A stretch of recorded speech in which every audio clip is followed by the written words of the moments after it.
After a few months of unexpected delays, I'm sorry. American Indian is back, and we hope better than ever.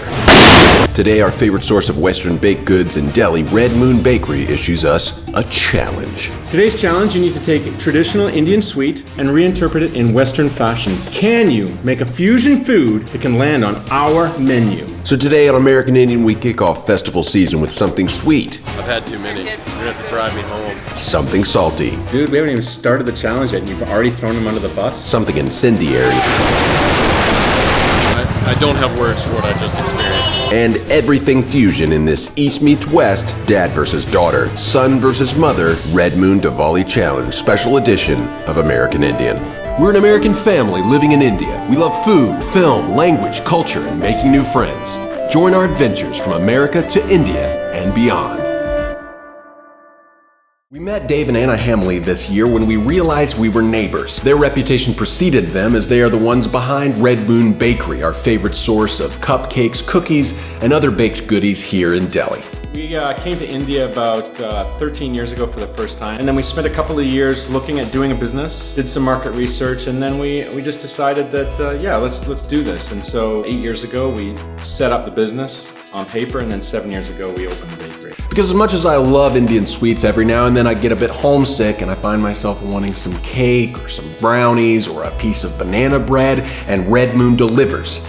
Like literally, they deliver. You can find us across from GK2 M Block Market, next to the Standard Charter, across the road from Binatan. You can call us and we deliver to your home. Give us a call 24 hours ahead. If you're in South Delhi, Gurgaon, we will deliver to your door. So what ends up happening is we produce here, we bake there, then we bring it out once it's baked out to here, to this area, and we'll slice it if it needs slicing, we'll bag it if it needs bagging, we put it in crates, and then we send it up to the front where Anna then will put it in the right bin for the right order for delivery, and then it gets shipped out to the drivers. They take it to South Delhi and Gurgaon daily. This is the most popular room in the bakery, because when it gets to be 115 degrees outside or 45 or whatever, it's like add like 15 degrees on top of that in here. So I might like find like one of my night bakers, I'll be like, where's so-and-so? And I'll be looking everywhere and I'm like, aha! Come in here and he'll be sitting down here just trying to chill out because it gets really hot. Delhi's different than a lot of other cities, and it's a big city and it's obviously quite vast. But the one word we feel encapsulates Delhi is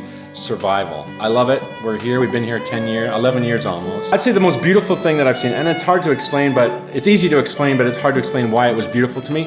I was riding in an auto and I was driving down to India Gate. And I stopped at a light. It was a really, really hot day, and this street child came up. They were talking. This was early on. I didn't know what they were saying, but the auto driver, reached down, grabbed his water bottle, and poured water into the street child's mouth. And for me, that was probably one of the most touching, beautiful scenes that I'd seen. It just spoke, again, to that whole idea of survival, but someone helping somebody else to survive. I thought it was quite touching. Dave and Anna's daughter, Sarah, has become good friends with Satya. She's even shown up in a previous episode of American Indian trying to help us clueless Ferungis cook pakoras. And Sarah, as you may recall, prepares a mean green chutney. So Dave and Anna had Sarah and Satya over to the bakery to try their hands out at preparing their own cookies.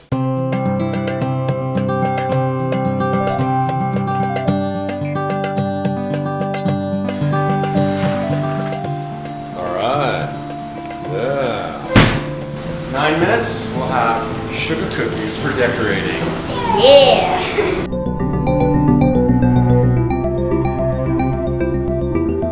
If you just stay in your homeland, you become ethnocentric in a sort of way. So we can make a lot of generalized statements about a people. And I think it's easy just to say them over there and not have any kind of a real communication. You can learn a little bit, but until you get into their home, meet their family, and see how they live and see what's really important to them, just instead of what's just in the media, what you're kind of told, you're not going to really have a fuller perspective, and we're never going to come to that friendship or peace or whatever you want to call it until we had crossed borders and sat down and had lunch with somebody.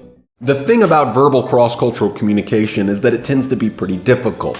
It's really easy to misunderstand what the other person's trying to say, and sometimes it's hard to communicate what you're trying to say. But food, that's universal. And sometimes foods do a better job of crossing cultural boundaries than people do. So we got our heads together with Dave and Anna on the topic of food and culture, and they issued us an American meets Indian Master Chef style challenge.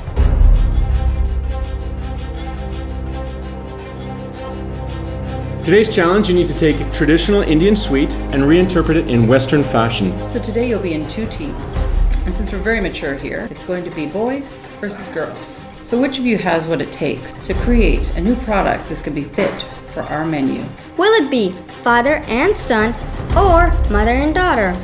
Excuse me, would I be at slight disadvantage if the only meals I know how to prepare are breakfast cereal with milk and Pop-Tarts and he's my partner?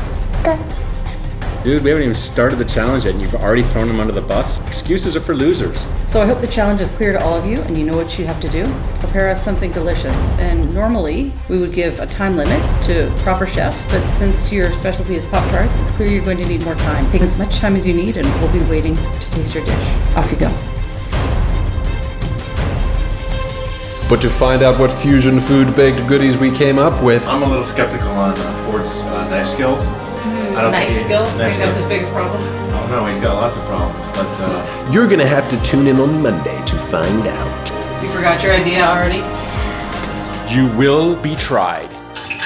Break the pot? You will be tested. Hot things are hot. No, totally didn't. Man down. Man down. I'm not throwing you under the bus. You're throwing yourself under the bus. You will be pushed. Your cooking partner is. Go on. He's my secret weapon. He is.